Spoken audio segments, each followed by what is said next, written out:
સુરતી કોસેલે જમીન સોદામાં mule account ખોલી આપનારા બેંક કર્મચારીઓ અને બોગસ સિમ કાર્ડ સપ્લાયરને દબોચી લીધા છે. હાલ વધુ પૂછપરછ હાથ ધરવામાં આવી છે.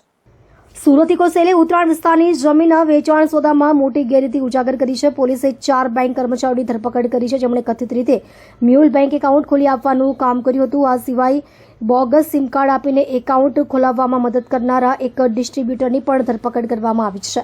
આ તમામ આરોપીઓ સંગઠિત છેતરપિંડી, કાવતરા અને ગુનાહિત સાજિશ હેઠળ કાયદેસરની કાર્યવાહીનો સામનો કરી રહ્યા છે. ઇકોસેલ હવે આ રેકેટ સાથે જોડાયેલા અન્ય સંભવિત આરોપીઓની શોધખોળ કરી રહ્યું છે. સુરત શહેર પોલીસ કમિશનર અનુપમસિંહ ગેહલોત સાહેબના માર્ગદર્શન હેઠળ સમગ્ર સુરતમાં ગેરકાયદેસર જે પણ પ્રવૃત્તિ કરતા હોય તમામ વિષયો ઉપર વોચ રાખવામાં આવી રહી છે અને ક્રાઇમ બ્રાન્ચની જે એન્ટી ઓર્ગેનાઇઝ સ્ક્વોડ છે એના પોલીસ ઇન્સ્પેક્ટર, સબ ઇન્સ્પેક્ટરને એક ચોક્કસ બાતમી એ હકીકત આધારે એક આરોપી જેનું નામ આનંદસિંહ ઉર્ફે સોલેસિંહ ઉર્ફે સચિનસિંહ અશોકસિંહ ઠાકુર, આ વ્યક્તિ પોતે જોનપુરનો છે, એની ધરપકડ કરવામાં આવી છે.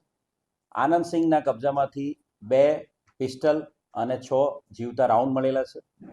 આનંદસિંહની વધુ પૂછપરછ કરતા આ આનંદસિંહ એ જોનપુરની સોલે ગેંગનો મુખ્ય આરોપી છે. આ સોલે ગેંગ આ આનંદસિંહે બનાવેલી છે. આનંદસિંહ એ પોતે પોતાનું નામ પણ આનંદસિંહ ઉર્ફે સોલેસિંહ તરીકે ઓળખાવે છે અને આ સોલેસિંહ જે છે આનંદસિંહ એ અલગ અલગ 5 જેટલા ગુનાઓમાં ઉત્તર પ્રદેશના જોનપુરમાં અને ઉત્તર પ્રદેશના જોનપુરની સાથે સાથે જે પ્રતાપગઢ છે એ પ્રતાપગઢ જિલ્લામાં પણ વોન્ટેડ છે.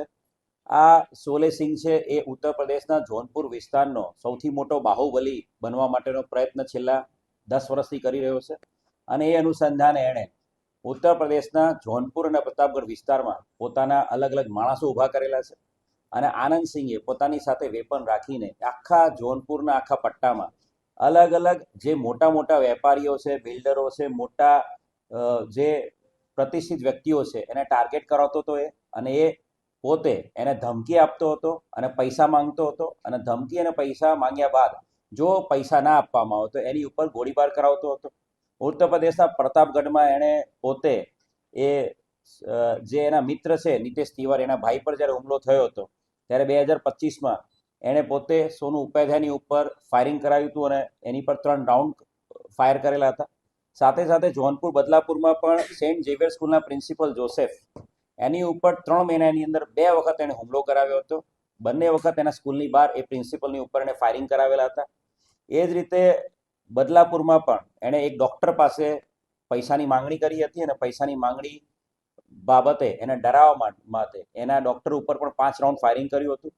એની સાથે સાથે બક્સાની અંદર એક બેંક મેનેજર પાસે 2 લાખ રૂપિયાની માંગણી કરી હતી અને બેંક મેનેજર ઉપર પણ એણે ધમકી આપેલી હતી અને એને મારી નાખવાની, જાનથી મારી નાખવાની ધમકી આપી હતી.